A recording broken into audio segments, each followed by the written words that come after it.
जय गुरु जी। संगत जी, आज सोमवार है, बड़ा ही अच्छा दिन है, बहुत शुभ दिन है सोमवार का। गुरु जी आज मंडे वाले दिन मेरे से सत्संग शेयर करवा रहे हैं। मेरे को बड़ा ही अच्छा लग रहा है संगत जी। आज का सत्संग सुन के आपकी सारी परेशानियां खत्म होने वाली हैं। अगर आपके घर में कोई परेशानी चल रही है, कोई दिक्कत चल रही है संगत जी, तो आज वो खत्म हो जाएगी सिर्फ और सिर्फ इस सत्संग को सुनकर। सभी तरह की परेशानी, जैसे पैसों को लेकर दिक्कत, पैसों की परेशानी, फाइनेंशियल प्रॉब्लम, या आपके घर में संगत जी रोज कलेश होते हैं, घर में लड़ाइयां झगड़े होते हैं घर में, या और कोई भी संगत जी प्रॉब्लम है, तो आज का ये सोमवार का स्पेशल सत्संग गुरु जी ने सिर्फ और सिर्फ आपके लिए ब्लेस कर दिया है। आज से संगत जी आपकी सारी परेशानियां खत्म हो जाएंगी, क्योंकि आज का ये सत्संग इतना स्पेशल है कि अगर आपने एक बार इस सत्संग को सुन लिया ना संगत जी, इस सत्संग को सुनने के बाद आपको पता भी नहीं चलेगा कि आपकी लाइफ से सारी परेशानियां कैसे जा रही हैं, कैसे खत्म हो रही हैं। आप खुद हैरान हो जाओगे संगत जी ये क्या हो रहा है। आप मेरी बात मानो संगत जी, आपके घर परिवार के ऊपर गुरु जी कृपा करनी शुरू कर देंगे आज से, और आज से ही आपको गुरु जी की ब्लेसिंग भी मिल जाएगी। तो संगत जी मेरी बात मान लो, आज के इस सोमवार के स्पेशल सत्संग को पूरा सुनो, ध्यान से सुनो, बीच में छोड़कर मत चले जाना। क्योंकि संगत जी आजकल लोग पता क्या करते हैं, सत्संग को बीच में छोड़ के चले जाते हैं, सत्संग को अधूरा छोड़ के चले जाते हैं। उसकी वजह संगत जी ना तो उनको गुरु जी की ब्लेसिंग मिल पाती है और ना ही उनके ऊपर कृपा होती है गुरु जी की। तो संगत जी मैं बिल्कुल भी नहीं चाहता कि ये सब कुछ आपके साथ हो। मैं तो बल्कि चाहता हूँ आपके घर में खुशियां आए, घर में ब्लेसिंग आए, गुरु जी की कृपा हो, आपके घर परिवार पे सुख आए संगत जी, मैं तो ये चाहता हूँ। तो प्लीज आप इस सत्संग को पूरा सुनना, ध्यान से सुनना, बीच में छोड़कर बिल्कुल मत जाना संगत जी। और नीचे लाइक शेयर करने का बटन आ रहा है संगत जी, उसको भी जरूर दबाना, ताकि ये सत्संग आगे और संगत तक भी जाए और संगत इस सत्संग को सुने और गुरु जी की ब्लेसिंग उन सबको भी मिले जैसे हम सबको मिल रही है। जय गुरु जी। शुक्राना गुरु जी महाराज का। संगत जी आज हम सब नीलम कपूर आंटी जी का सत्संग सुनेंगे। मैं सत्संग को स्टार्ट कर रहा हूँ। मैं नीलम कपूर, गुरु जी की संगत, मैं करोल बाग दिल्ली के अंदर रहती हूँ। दिल्ली की संगत को पता होगा कि करोल बाग कहाँ पे है संगत जी। अभी मैं वहीं पे बैठ के, अपने घर पे बैठ के, जो घर मेरे को गुरु जी ने अभी पिछले हफ्ते ही ब्लेस करा है, मैं वहां बैठ के संगत जी अभी अपना सत्संग शेयर कर रही हूँ आप सबके साथ। ये मैं और मेरे गुरुजी जानते हैं संगत जी कि मैं अभी क्या फील कर रही हूँ। मैंने बड़े दुख देखे हैं लाइफ में संगत जी, बड़े दुख देखे हैं। इतना बुरा समय देखा है, इतना बुरा समय देखा है। आज बताऊंगी आपको एक एक करके संगत जी, शेयर सब कुछ करूंगी, छुपाने वाली नहीं हूं मैं किसी से कुछ संगत जी। क्योंकि देखो आप सब तो परिवार हो मेरा, मेरा अपना परिवार तो मेरे साथ है ही नहीं, सब खत्म हो गया संगत जी, सब कुछ खत्म हो गया। आप सब ही मेरा परिवार हो, गुरु जी की संगत का परिवार। संगत जी परिवार से कभी कोई बात छुपाई नहीं जाती है, एक बात हर एक बात शेयर करी जाती है। क्योंकि संगत जी परिवार में बैठ के ही सब लोग आपस में इतना अच्छा मैं फील कर रही हूँ ना अभी कि मैं आपको बता नहीं सकती अभी संगत जी। तो मैं संगत जी शुरू से स्टार्ट करती हूँ, शुरू से मैं आपको बताती हूँ कि हुआ क्या। मेरे घर में संगत जी यहीं पे करोल बाग में देखो मेरा घर, मेरे अंकल, मेरा एक बेटा, हम सब संगत जी बड़े आराम से रहते थे। कोई हमें दिक्कत परेशानी कुछ नहीं था लाइफ में, सब कुछ अच्छे से चल रहा था। अचानक से संगत जी मेरे अंकल की डेथ हो गई। एज तो इतनी नहीं थी संगत जी, 70 साल के ही थे, 70 इयर्स के ही थे। हार्ट अटैक आया, डेथ हो गई। और तब संगत जी मेरे बेटे की शादी भी नहीं हुई थी। हम लोग बड़े वो टाइम भी देखा, इतने दुखों वाला टाइम देखा संगत जी। अपने अंकल को मैंने अपनी आंखों के सामने जाते हुए देखा इस दुनिया से, मेरे बेटे ने भी संगत जी। हम लोग देखो बहुत दुख देखे हैं लाइफ में, बड़े दुख देखे हैं संगत जी। 2-3 साल के बाद मेरे बेटे की शादी हुई। ठीक है, शादी अब संगत जी करनी थी बेटे की, बेटा पीछे लगा हुआ था, शादी करनी है मम्मी, शादी करनी है। आप भी देख जाओ मेरी शादी, मतलब आप भी देख लो आगे परिवार बढ़ता हुआ। मैंने कहा ठीक है बेटा, तेरे पापा तो देख नहीं पाए, ये सुख मैं ही देख लेती हूँ। पर संगत जी वो सुख क्या था, वो तो दुखों का टाइम शुरू हो गया था मेरी लाइफ में। संगत जी ऐसा बुरा समय शुरू हुआ, ऐसा बुरा समय शुरू हुआ कि वो कभी खत्म ही नहीं हुआ। फिर हुआ क्या संगत जी, मेरे बेटे ने अपनी पसंद की शादी करी। उसको मतलब एक पसंद थी उसको, अपनी आंटी जिसके साथ शादी हुई है उसकी, वो लड़की उसको पसंद थी। काफी टाइम से संगत जी आपस में मिलते थे, मतलब कि सब लोग, तो ऐसा था तो उसने शादी कर ली। संगत जी घर में आते ही बहू ने जो मेरा हाल किया। मेरा बेटा संगत जी जॉब करता है, वो तो देखो चला जाता था जॉब पे अपनी, सुबह 9 बजे जाना, रात को 8 बजे आना, उसका तो ये था। संगत जी पीछे से जो मेरी बहू मेरा हाल करती थी ना, मैं आपको बता नहीं सकती संगत जी। मैं इसलिए नहीं कह रही कि ये सब मतलब सारी बहुएं ऐसी, नहीं संगत जी। जहां अच्छे लोग होते ना, वहां थोड़े से बुरे भी हो जाते हैं, फिर बुरे लोग भी होते हैं वहां पे संगत जी 2-4, और उन्हीं में से मेरी बहू। संगत जी एक दिन क्या हुआ, मेरा बेटा चला गया। अब पीछे संगत जी, पीछे से मुझे दवाइयां मेरी खत्म हो गई, मुझे पता नहीं चला। अब देखो ओल्ड एज में हूं मैं भी संगत जी, 69 ईयर्स की हूँ, 69 ईयर्स की, कोई कम उम्र तो होती नहीं है। अब इस उम्र में संगत जी दवाइयां खानी, टाइम टू टाइम सब चीजें देखनी पड़ती हैं। तो अचानक से मेरी दवाई खत्म हो गई और मैंने अपनी बहू को बोला कि बेटा मेरी दवाई ला दोगे क्या। बेटा चला गया, बेटे का नाम अंकित है, तो मैंने कहा अंकित तो चला गया ना सुबह, तो वो रात को आएगा, मैंने दवाइयां भी खानी है बेटा, तू ले आएगी तो बता, मैं तेरे को पैसे देती हूँ, तू मतलब तू सामने से जाके दवाइयां ले आ।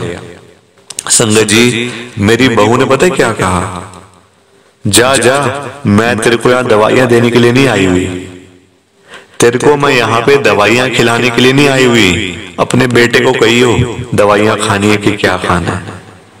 संगत जी ये भाषा उसने मेरे साथ पहली बारी, मतलब उसने ऐसी बोली मेरे को। मैंने कहा बस यही दिन देखना रह गया था, ये बुरा समय देखना रह गया था। संगत जी उस दिन मैं इतना रोई कि मेरा बीपी बढ़ गया, और वो ब्लड प्रेशर की ही दवाई थी। संगत जी हिम्मत करी, रोड क्रॉस करी अपने घर की, मतलब हमारे घर के बाहर ना रोड है, वो रोड पार करी, सामने मेडिकोस की दुकान थी संगत जी।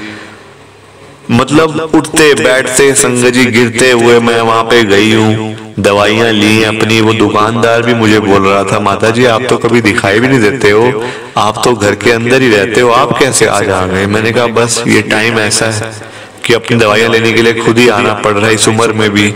संगत जी मैं चल नहीं सकती, घूम नहीं सकती, पर फिर भी मैं गई, ये मेरे गुरुजी की कृपा थी।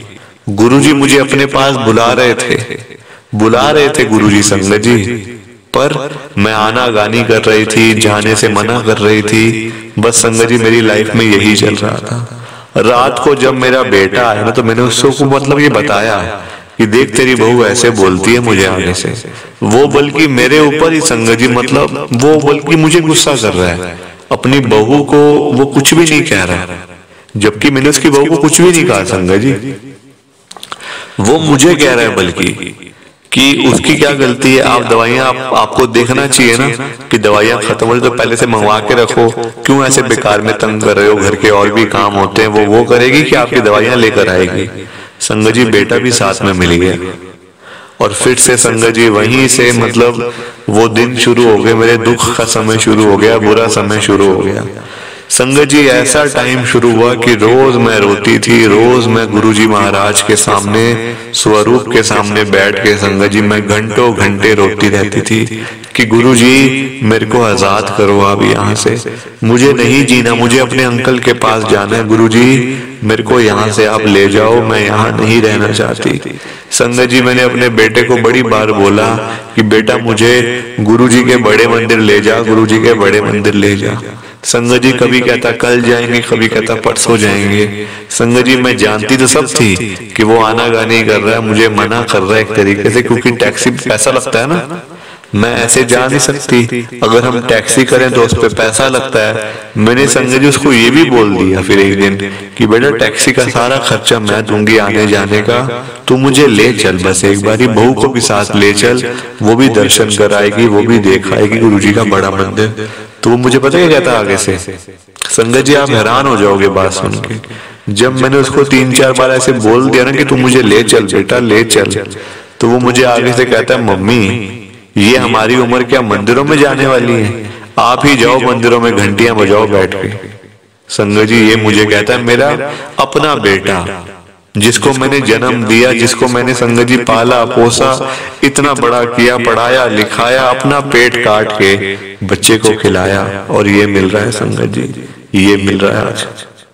बस क्या था उनको तो था कि ये बूढ़ी मरे और हमें एक घर दे के जाए ताकि हम पीछे से ऐश करें। संजय जी बच्चों को आजकल यही है, बच्चों को चाहिए पैसा, बच्चों को संजय जी कोई मोह नहीं रह गया आजकल, उनको चाहिए पैसा। खून हो गए पतले, पानी के मुताबिक हो गए खून, संजय जी खून पानी बन गया आजकल के ये रिश्तेदारी, भाई बहन बच्चे दोस्त यार, संजय जी ये सारे रिश्ते पानी है, पानी खून पानी बनते जा रहे हैं दिन ब दिन आजकल। ये पहले जैसा टाइम थोड़ी है संजय जी कि भाई भाई का है, बहन बहन की है, भाई बहन के हैं, नहीं संजय जी आजकल सबको पैसा चाहिए, पैसा दो और तमाशा देखो। संजय जी मेरे बेटा मुझे एक दिन बोलता है मम्मी हम यहाँ रहते हैं पहाड़गंज, मतलब यहाँ पे करोल बाग में, पास ही है पहाड़गंज भी संजय जी, तो करोल बाग में ऐसा कहता है मतलब कि हम यहाँ पे रहते हैं इस घर में, तो मतलब घर बड़ा पुराना हो गया मम्मी,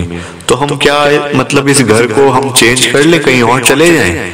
मैंने कहा बेटा देख मेरे पास तो पैसा है नहीं, ये तेरे पापा ने घर बनाया इतनी मेहनत से, जॉब कर करके, नौकरियां कर करके गवर्नमेंट की, तो ये घर बनाया, अब तू इस घर को बेच देगा थोड़े से पैसों के चक्कर में। मैंने संजय जी बोल दिया कि मेरी यहाँ से लाश जाएगी, मैं इसी घर में आखिरी सांस लेना चाहती हूँ, मैं और कहीं नहीं जाने वाली। मैंने साफ बोल दिया संजय जी, बिल्कुल क्लियर बोल दिया मैंने कि मैं यहाँ से कहीं भी नहीं जाने वाली। अब संजय जी बेटे को तो पैसे चाहिए थे, बेटे को मेरे बहू को पैसे चाहिए थे कि ये अच्छा घर है, महंगा घर, अच्छे रेट मिल जाएंगे, हम कहीं सस्ता घर ले लेंगे और सारे पैसे बचा लेंगे। संजय जी ये उनके दिमाग में था, क्योंकि मेरी बहू ने ना हमारे आस पास के जो पड़ोसी उनको बोला हुआ था कि ये बूढ़ी बदनी कम मरेगी तो हमें एक घर मिलेगा, तो हम इसको बेचेंगे। और वही मेरा बेटा संजय जी वो मुझे ऐसी बातें बता रहा था जैसे मुझे कुछ पता ही नहीं है। मैंने साफ मना कर दिया, मैंने कहा बेटा देख मैं इसमें कुछ नहीं कर सकती, तुमने यहाँ रहना है तो भी ठीक है, यहाँ से जाना तो तुम जाओ, अपना घर कहीं और ले लो। संजय जी मेरी बहू ने बड़ी कोशिश करी मेरे से साइन करवाने की कि मैं साइन कर दूं। संजय जी मुझे रोना आ रहा है आज, मेरे अंकल ऊपर बैठे मेरे को देख रहे होंगे तो वो भी कितने परेशान हो रहे होंगे कि ये क्या हो रहा है मेरी आंटी के साथ। संजय जी मेरी बहू ने जबरदस्ती मेरे से साइन करवाने की भी कोशिश करी कि साइन कर दो मकान के कागजों पे। आज मेरे बेटे ने संजय जी उसी घर पे 25 लाख रुपए का लोन लिया हुआ है बैंक से, गवर्नमेंट बैंक से, और ऊपर से उनको दे भी नहीं रहा। संजय जी आज वो घर बैंक के पास है मेरा, मैं रेंट के ऊपर रह रही हूँ। संजय जी रेंट पे देखो, मैं वहां से रेंट पे गई अकेली, मेरा संजय जी भतीजा एक वो मुझे लेके गया, मतलब किराए के घर पे लेके आया वहां से। मेरा भाई बहुत अच्छा है संजय जी, बेटे को मैंने अलग कर दिया संजय जी। ऐसे बच्चों का क्या फायदा जो माँ बाप के पीछे पड़े रहे, माँ बाप को ही नोचने में लगे रहे। उनका मतलब देखो, मैं आपको सच बता रही हूँ, आज मैं गुरुजी के सामने बैठ के सत्संग शेयर कर रही हूँ। मेरा बेटा संजय जी खुद खाना खा लेते थे मेरे सामने बैठ के, ये नहीं कि माँ को भी 2 रोटियां बना के दे दूं, माँ को भी खाना दे दूं, दवाइयां खानी होती है, सुबह से शाम तक ऐसी बैठी रहती है, पानी पीती रहती है।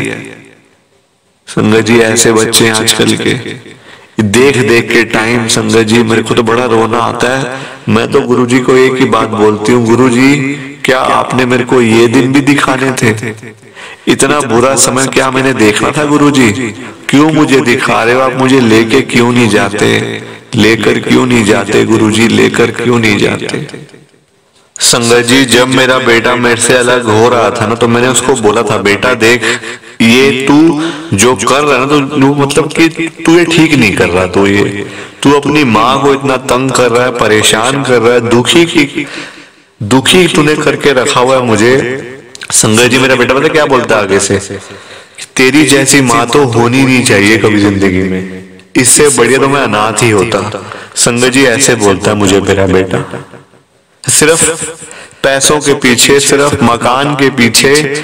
मतलब आजकल देखो लोगों को संगत जी कुछ है ही नहीं, सब रिश्ते नाते संगत जी खत्म है। मैं तो मतलब इतना मेरा तो गंदा वो रहा है ना संगत जी, कि मैं तो आपको बता नहीं सकती, इतना बुरा समय मैंने देखा है अपनी लाइफ में संगत जी। अपने अंकल के जाने के बाद बच्चे की शादी क्या करी संगत जी, अपना मैं तो बर्बाद हो गई बिल्कुल संगत जी, बर्बाद हो गई। जब से मेरे अंकल दुनिया से गए ना संगत जी, मैं तो बर्बाद ही हो गई बिल्कुल। मैंने गुरुजी को बड़ी बार कहा, गुरुजी आप मुझे ले जाओ, मैं इस दलदल में और नहीं रहना चाहती, गुरुजी प्लीज आप मुझे ले जाओ, मैं तो यहाँ पे फंसी हुई हूँ। तो संगत जी, ये बात एक बार ही ना मैं मतलब गुरुजी के सामने बैठ के मैं गुरुजी को बोल ही रही थी, तो ये बात मेरे बेटे ने सुन ली। मेरा बेटा मुझे पता क्या कहता है, वो कहता है कि तू यहाँ से जाती क्यों नहीं, तू इस घर से चली जा, हम तेरे को परेशान नहीं करेंगे फिर। संगत जी, मैं किराए के घर पे आ गई, वो बैंक के पास चला गया घर, और मैंने अपने भतीजे को बोला, तू मेरे को एक बार आखिरी बार मैं चाहती हूँ कि मैं गुरुजी के बड़े मंदिर जाऊं संगत जी, मेरे को दमे की शिकायत है, मेरे को संगत जी अस्थमा है, मेरा कोई भरोसा नहीं कि मैं कल तक जिंदा हूं नहीं हूं, या आज रात तक मैं जिंदा हूं नहीं हूं संगत जी, मेरा सांस उखड़ जाता है संगत जी, मेरे को सांस नहीं आता। मैंने कहा अपने भतीजे को, तू मुझे गुरुजी के पास लेके चल। मेरा बेटा गुरुजी के बड़े मंदिर में मुझे लेके गया। मैंने गुरुजी से कहा, गुरुजी ये जो आपने जो भी किया ना गुरुजी, ये मतलब मैं तो बर्बाद हो गई गुरुजी, मैं तो बर्बाद हो गई। आप ये सब कुछ देखते हुए गुरुजी आप मेरे को ऐसे क्यों छोड़ रहे हो, आप मुझे लेके क्यों नहीं जाते। संगत जी, मैंने आंखें बंद करी तो गुरुजी ने पता मुझे क्या दिखाया, गुरुजी ने मेरे को ये दिखाया संगत जी कि मेरे अंकल गुरुजी के चरणों में बैठे हुए सेवा कर रहे हैं, और पता क्या कह रहे हैं, अभी तेरा टाइम है, क्यों जल्दबाजी कर रही है, अभी तेरा टाइम है, अभी तेरे काम है, और 2-3 काम है तेरे, वो तूने पूरे करने हैं। संगत जी, सच में अभी 2-3 काम है, अपने बेटे के लिए नहीं संगत जी, अपने भतीजों के लिए। मेरा भाई इतना अच्छा है संगत जी, इतनी उम्र हो गई, देखो मेरे से बड़ा मेरा भाई है, 75 साल का है, 75 ईयर्स का संगत जी, आज तक वो मेरा ध्यान रखता है, आज तक। जब भी देखो मतलब भाई बहन अगर होते थे ना, अगर तो पहले के जमाने में संगत जी होते थे वो, आजकल तो सब रिश्तेदारी पैसों की है, पैसा दो तो भाई बहन बन जाते हैं, पैसा ना दो तो फिर एक दूसरे के दुश्मन बन जाते हैं। ऐसा टाइम आ गया संगत जी, बच्चे नहीं है देख लो अपने, बूढ़ी माँ को घर से बाहर निकाला हुआ है, दाल रोटी नहीं है खिलाने के लिए बच्चे के पास, खुद लाखों रुपए महीने के कमाता है। एक दिन मेरा सांस उखड़ गया संगत जी, रात को अपने घर पे थी, अपने लड़के के साथ ही तब रह रही थी, बहू भी थी, रात को सांस उखड़ गया, तो मैंने अपने बेटे को कहा, बेटा मेरी दवाई ले आ जरा, मेरी दवाई मतलब मुझे खानी पड़ेगी, और तो मेरी तू दवाई ले आ जाके, रात हो रही है तो तू ले आ दवाई, फिर ये ना हो कि तबीयत ज्यादा खराब हो जाए। तो मेरी बहू पता क्या बोलती है पीछे से, मरने दो, क्या करेंगी जी कर भी। संगत जी ऐसे बोलते, और मेरा बेटा हंस रहा था आगे से। बताओ आप, ऐसा टाइम भी देखना था, मैंने सोचा नहीं था कि कभी मैं ऐसा टाइम भी देखूंगी। प्लीज संगत जी, आप इस सत्संग को ज्यादा से ज्यादा लाइक करो, शेयर करो संगत जी। मेरे को तो गुरुजी के ऊपर पूरा भरोसा है, मैं मतलब गुरुजी के ऊपर संगत जी अपने से ज्यादा भरोसा करती हूँ गुरुजी के ऊपर, वो जो करेंगे ना अच्छा करेंगे। मुझे नहीं पता आज मेरा बेटा कहाँ पे है, मुझे नहीं पता संगत जी। आज जो मुझे मौका मिला ना सत्संग शेयर करने का, वो भी सोमवार को, ये मौका नहीं है संगत जी, ब्लेसिंग है, और ये ब्लेसिंग आपको भी मिल सकती है। आप भी सत्संग शेयर कर सकते हो इस चैनल के ऊपर। प्लीज आप भी सत्संग शेयर जरूर करना। जय गुरु जी, शुक्राना गुरु जी, जय गुरु जी। संगत जी आप सबको दोनों हाथ जोड़कर जय गुरु जी, जय गुरु जी, जय गुरु जी। शुक्राना शुक्राना शुक्राना गुरु जी महाराज का, हर पल शुक्राना, हर सांस शुक्राना। जय गुरु जी। संगत जी सत्संग अच्छा लगा तो लाइक करें, शेयर करें और ब्लेसिंग ऑलवेज गुरु जी चैनल के साथ में ही जुड़े रहिए ताकि आपको गुरु जी के नए नए सत्संग सुनने को मिल सके। जय गुरु जी संगत जी।